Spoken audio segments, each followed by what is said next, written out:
Selamat sore, sahabat Sorot. Pada kesempatan kali ini, saya datang ke Desa Bandingan. Di sini redaksi mendapatkan satu laporan, di mana ada seorang ibu yang punya anak dua. Akibat tekanan hutang, beliau disuruh tinggal di kios, dan ini sangat memprihatinkan. Makanya pada hari ini tanggal 11 hari Senin 2025, saya bersama jajaran redaksi Sorot Nuswantoro mendatangi ibu. Ibu ini bernama Bu Narti, bersama saya dan kedua anaknya. Dan di sini saya akan berbincang-bincang kenapa sampai bisa seperti ini gitu. Baik, Bu Narti, apa kabar? Alhamdulillah baik ya. Ini siapa ini? Oh, ini putra putrinya ya? Kelas berapa, Bu? Kelas 3. Kelas 3. Sekolah di mana? Oh, di SD. Oh, di SD, oke. Iya, saya itu kan gini ya, dari redaksi itu dapat kabar bahwa ada seorang ibu bersama dua anaknya karena ada satu permasalahan yang ini berhubungan dengan hutang. Kemudian rumah sama satu unit kendaraan motor ya, Betul. itu disita oleh yang bersangkutan gitu. Iya. Itu ceritanya gimana, Bu Narti itu? Ceritanya saya ngutang sapi. Utang sapi. Iya, ngutang sapi. Ngutang sapi sebesar 25 juta, tapi janji 2 hari belum bisa bayar. Oh gitu. Iya. Terus kok bisa rumah sama sepeda motor itu disita sebagai jaminan hutang, itu gimana? Tuh. Ceritanya kan ceritanya mau ngambil sapi itu kan saya lagi ada tabungan, kegiatan tabungan ke ibu-ibu kalau buat tabungan hari raya. Oh, iya iya iya, saya tahu.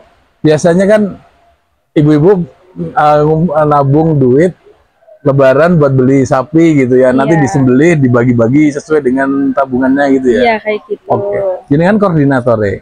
Iya. Oh iya iya. Terus sampai hari itu tuh uangnya dipakai orang, tapi belum dikembalikan pas waktunya. Oh. Gitu. Terus ini kan harus nalangin dulu. Saya harus nalangin dulu. Oke. Nalangin dulu, tapi yang minjem itu, yang bawanya itu nggak pas ininya, janjinya nggak pas. Oh. Jadi saya harus bertanggung jawab karena saya belum punya uang. Jadinya saya punyanya apa, ditanya ya saya adanya rumah, kendaraan gitu. Sama yang ngutangin sapi itu. Iya, yang Oh, sapi. oke oke. Terus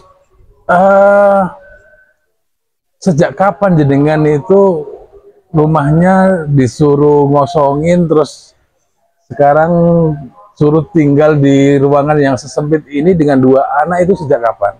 Sejak Lebaran 2 minggu. Lebaran Idul Fitri. Iya. Lebaran Idul Fitri kalau nggak salah bulan Maret apa ya? Iya. Berarti setelah Lebaran 2 minggu, sampean suruh pindah ke sini. Iya, betul sekali. Karena belum bisa membayar sapi itu, Iya, yang rumahnya uangnya dikosongkan. dibawa orang. Iya, betul sekali. Oke, oke. Pas pengambilan sapi itu, Iya. sepeser pun jenengan belum titip uang atau ngasih jaminan apa gitu? Iya, saya ngasih jaminan ya 1 unit sepeda motor. Sebagai jaminan. Sebagai jaminan sampai nunggu uang saya itu yang buat tabungan kembali, terus buat bayar sapi kayak gitu. Oke, oke. Tapi nyatanya sampai sekarang belum dibayarkan juga. Akhirnya saya yang harus menanggung akibat. itu. Ya Allah, sabar ya nak. Enggak, kira-kira dari lingkungan dengan kondisi jenengan seperti ini gimana? Ya, tentunya ya mungkin sebagian menilai kalau ini kesalahan saya, ya memang saya yang salah. Pandangan mereka mungkin ya kurang itulah sama saya ya.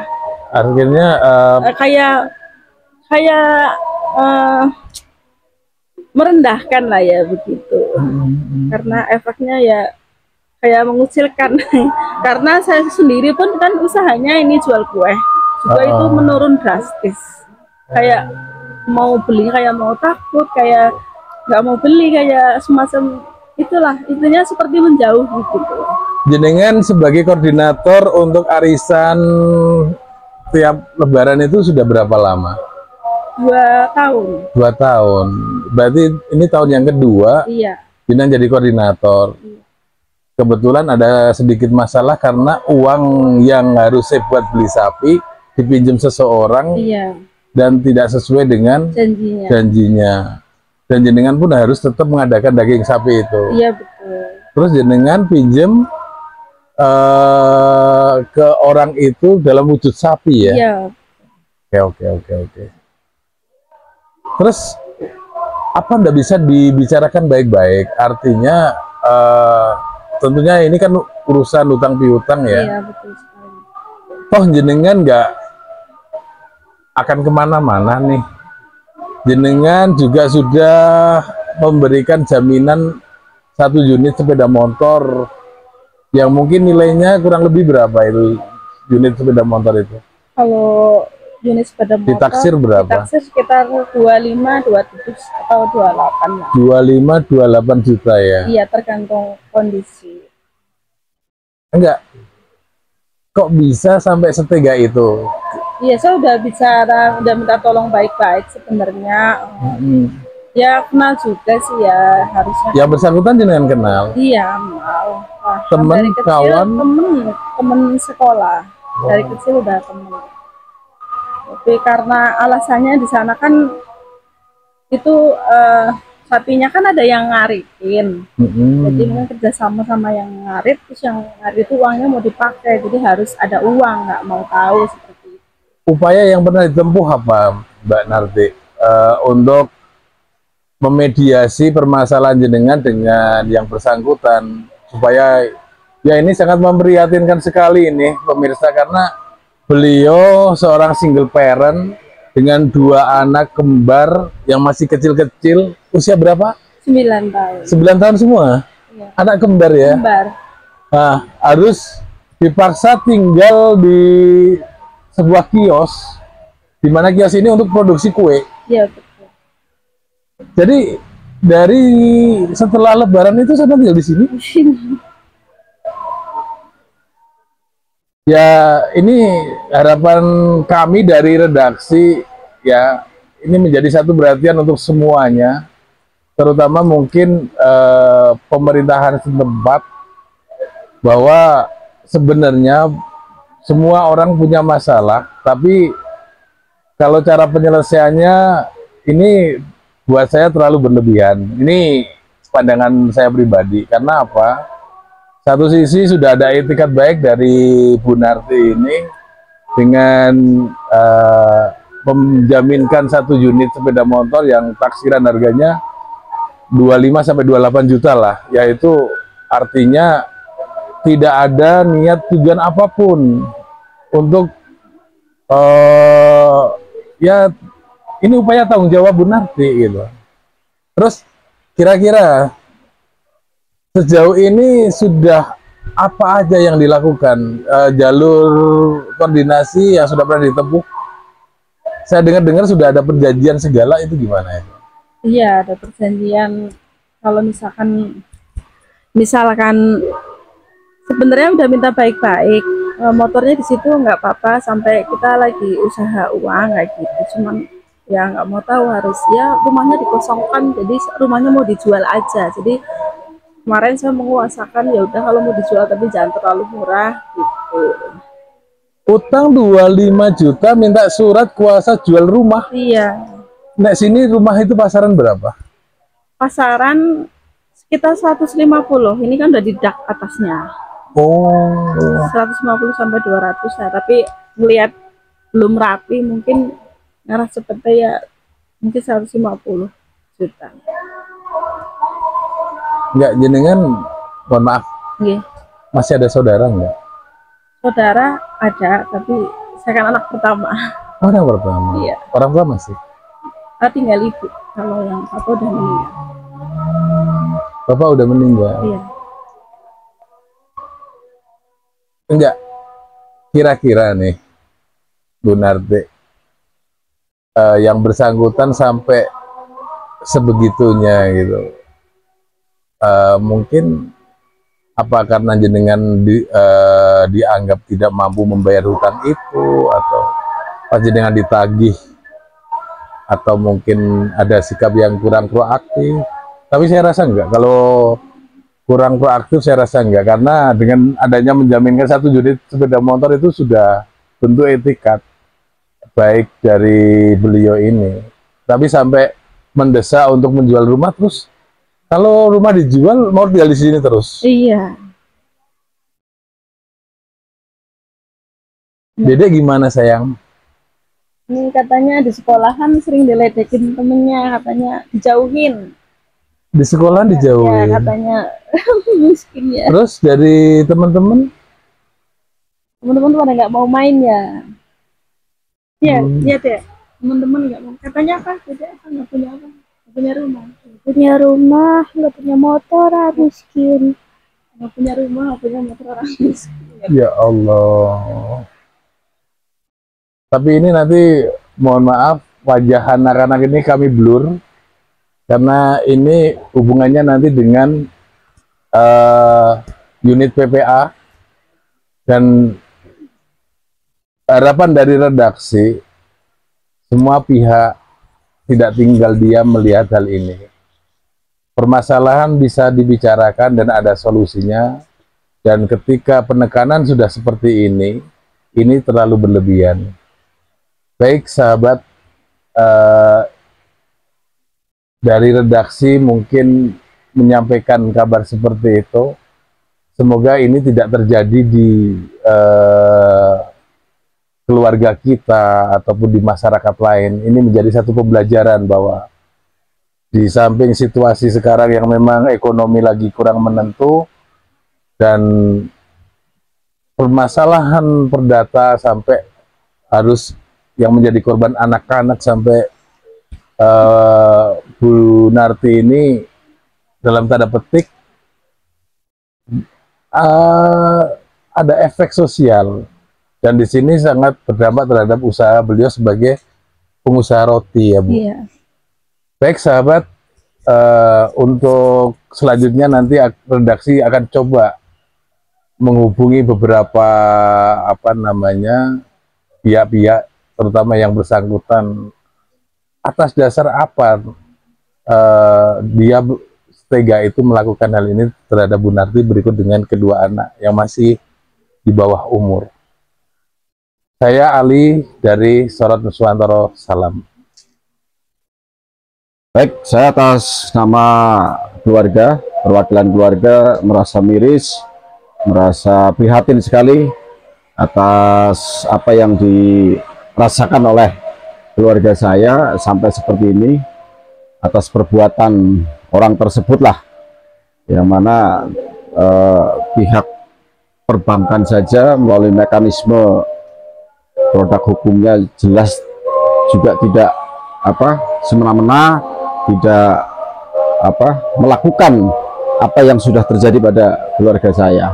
Jadi saya mengutuk keras dari apa yang menjadi perbuatan orang tersebut. Terima kasih.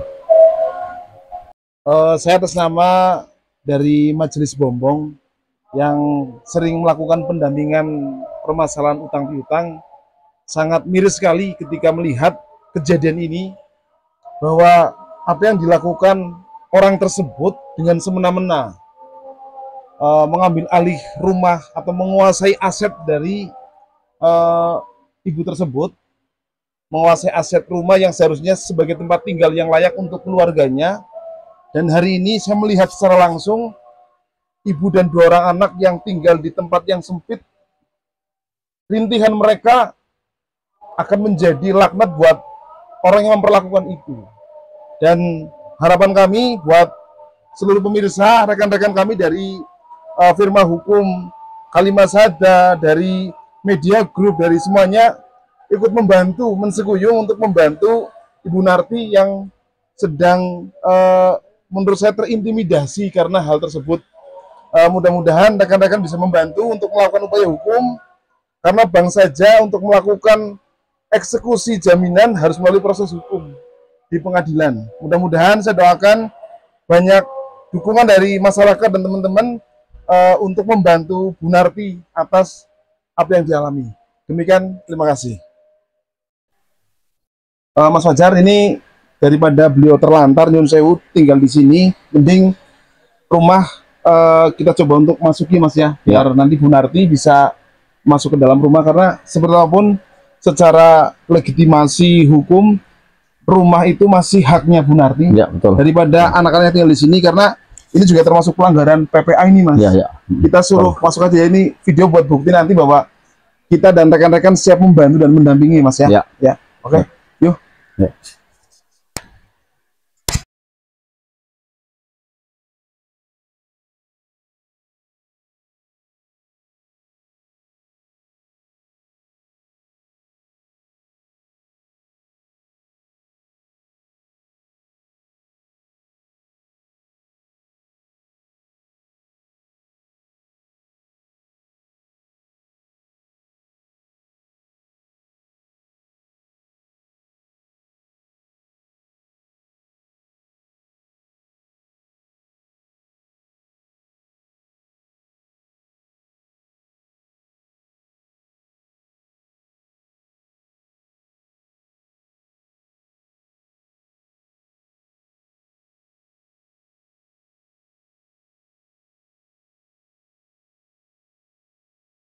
Pemirsa, hari ini kita sudah